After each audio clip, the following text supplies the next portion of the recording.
کی باندھی، عورت کمزور، نوکر ہو تو اور کمزور، باندھی ہو تو اور کمزور، 3 کمزوریاں ہو گئیں۔ وہ موسیٰ علیہ السلام کی دعوت پر متاثر ہو کر ایمان لے آئی، کلمہ پڑھ لیا۔ فرعون کو پتہ چل گیا، اس نے اس باندھی کو گرفتار کروایا، کڑا میں تیل ڈالا، نیچے آگ جلائی، تیل کھولنے لگا۔ اس کی 2 بچیاں، ایک چلنے والی، ایک دودھ پیتی، ان دونوں کو بھی پکڑوا لیا۔ ایک طرف بھڑکتی آگ ہے، ایک طرف زندگی اور ملک و مال ہے۔ فرعون نے کہا 2 باتوں میں ایک کو چن لے، مجھے رب مان، بیٹیاں بھی مبارک، زندگی مبارک۔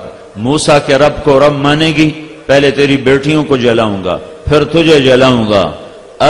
اب وہ کہتی ہے کہ یہ میری 2 ہیں، اگر اور ہوتی تو میں وہ بھی اللہ پہ قربان کر دیتی۔ یہ اللہ کو پانے والی خاتون ہے، اس نے اللہ کو ڈھونڈ لیا ہے، اس نے اللہ کو ڈھونڈ لیا ہے۔ آج کی عورت خامن سے خود کہتی رشوت لے کے آ، بچیاں نو وڈے سکول وچ پاونا ہے، بچیاں نو وڈیاں فیساں والے سکول وچ پاونا ہے، رشوت لے کے آ، جھوٹ کا مال لے کے آ، ظلم و ستم کا لے کے آ، میرے بچوں کے منہ میں نوالا ڈال۔ آج کا مرد کہتا ہے مجھے بھی اپنے بچوں کو اعلیٰ تعلیم دینی ہے، بڑے گھر میں رکھنا ہے، اور یہ باندھی کہتی ہے کہ میری 2 ہیں، اور ہوتی تو میں وہ بھی اللہ کے نام پہ قربان کر دیتی، کر جو تجھے کرنا ہے۔ تو انہوں نے ماں کے سامنے بچی کو گھسیٹا۔ یہ بچی سمجھدار ہے، یہ ماں کو پکارتی اماں اماں مجھے بچاؤ، اور یہ ماں بچا سکتی ہے کہ منہ سے کہے ہاں فرعون میں نے تجھے رب مانا، اور گھر میں جا کر کہے یا اللہ مجھے معافی دے دے، میں نے جان بچانے کے لیے یہ کلمہ کفر کہا تھا تو میرا اللہ معاف کر دیتا، میرے اس کی اجازت بھی دی ہے، اجازت بھی دی ہے۔ اور وہ اس سے آگے جا چکی ہے، وہ اس سے آگے جا چکی ہے۔ ایک مقام ایمان پہ ایسا آتا ہے جب مٹ جانا بچ جانے سے زیادہ محبوب ہو جاتا ہے، جب لگا دینا بچا لینے سے زیادہ محبوب ہوتا ہے، جب قربان ہونا اپنی جان چرانے سے زیادہ محبوب ہوتا ہے، جب لٹ جانا بچ جانے سے زیادہ محبوب ہوتا ہے۔ یہ ایمان کا ایک مقام ہے جس پر عورت پہنچے گی تو کامیاب، مرد پہنچے گا تو کامیاب۔ عاشق ہوویں عشق کماویں، دل رکھیں وانگ پہاڑاں ہو، سائے سائے بدیاں ہزار علامیں، کر جانے باغ بہاراں ہو، منصور جائے چک سولی دیتے، جڑے واقف کل اسراراں ہو، سجدیں سر چائن ابا ہو، توڑے کافر کہن ہزاراں ہو۔ عاشق سوئی حقیقی جڑا قتل معشوق دے مننے، سر نو جوڑے تے مکھ نہ موڑے، بھمیں 100 تلواراں کھنے، سچا عشق حسین دا باہو، سر دتے تے راز نہ بھنے۔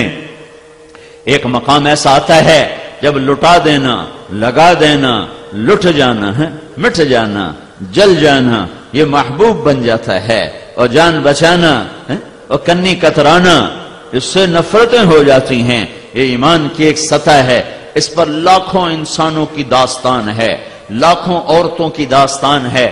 اس میں ایک عورت کا قصہ سنا رہا ہوں جو کہہ رہی ہے یہ تو 2 ہیں، اور ہوتی تو وہ بھی لٹا دیتی، جلا دیتی۔ اس نے ماں کو پکارا اماں مجھے بچاؤ، ماں بچا سکتی، کہا بیٹی چل قربان ہو۔ انہوں نے ٹانگوں سے پکڑا اور یوں سر اس کا ڈالا تیل میں، جیسے مچھلی والا مچھلی تلتے ہوئے مچھلی کو تیل میں ڈالتا ہے، اور اس کی چیخ و پکار کے باوجود ماں ایسے کھڑی تھی جیسے باغ و بہار کا منظر سامنے ہو۔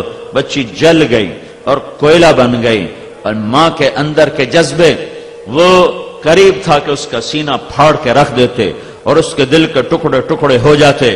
اللہ تعالیٰ نے ماں کی آنکھوں کے سامنے سے پردہ ہٹایا، اور ماں نے اپنی بچی کی روح کو نکلتے دیکھا، اور وہ بچی کہہ رہی اماں صبر کرو، انشاءاللہ جنت میں اکٹھے ہونے والے ہیں۔ پھر انہوں نے معصوم بچی کو پکڑا، اس کو تو پتہ بھی نہیں میرے نال کی ہونے والا ہے، انہوں نے اس کو اٹھا کے ڈالا، اس کی تو آہ بھی نہ نکلی اور وہ جل بھن گئی۔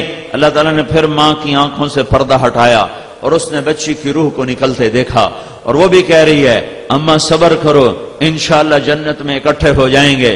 پھر اس کے بعد انہوں نے اس کو پکڑا تو اس نے فرعون سے کہا فرعون میری ایک تمنا آرزو پوری کر دو گے؟ کہاں کروں گا؟ کہنے لگی جب مجھے بھی جلا دو تو میری اور میری بچیوں کی ہڈیوں کو اکٹھے دفن کرنا، ہماری ہڈیاں الگ الگ نہ پھینک دینا۔ پھینک نہ دینا، دبا دینا، اکٹھے دبا دینا۔ فرعون نے کہا پوری ہو گئی، جل گئی، وہ بھی جل گئی۔ بچیاں ہڈیوں کو اٹھا کر زمین میں دبا دیا گیا۔ اس بات پر 2000 سال کی گردش ایام، 2000 سال کے لیل و نہار، اور زمانے نے زقند لگائی، جست لگائی، چھلانگ لگائی، 2000 سال آگے چلا گیا، اور میرے محبوب محمد مصطفیٰ صلی اللہ علیہ وسلم دنیا میں تشریف لائے۔ 40 سال اور اوپر گزر گئے، نبوت کا اعلان ہوا، 10 سال اور اوپر گزر گئے، معراج کا اعلان ہوا، اور آپ بیت المقدس میں 2 نفل ادا فرمانے کے بعد آسمان کی طرف بلند ہوئے تو آپ کو زمین سے خوشبو آئی، جنت کی خوشبو آئی، تیز خوشبو۔ تو آپ نے جبریل سے پوچھا، جبریل یہ جنت کی خوشبو کہاں سے آ رہی ہے؟ تو جبریل نے عرض کیا، یا رسول اللہ، فرعون کی باندی تھی، اس کی 2 بیٹیاں تھیں، وہ اپنے رب پہ قربان ہوئی تھیں، ان کی ہڈیوں کو فرعونیوں نے جہاں دفن کیا تھا، جس دن دفن کیا تھا اس دن سے لے کر آج تک یہ خوشبو اٹھ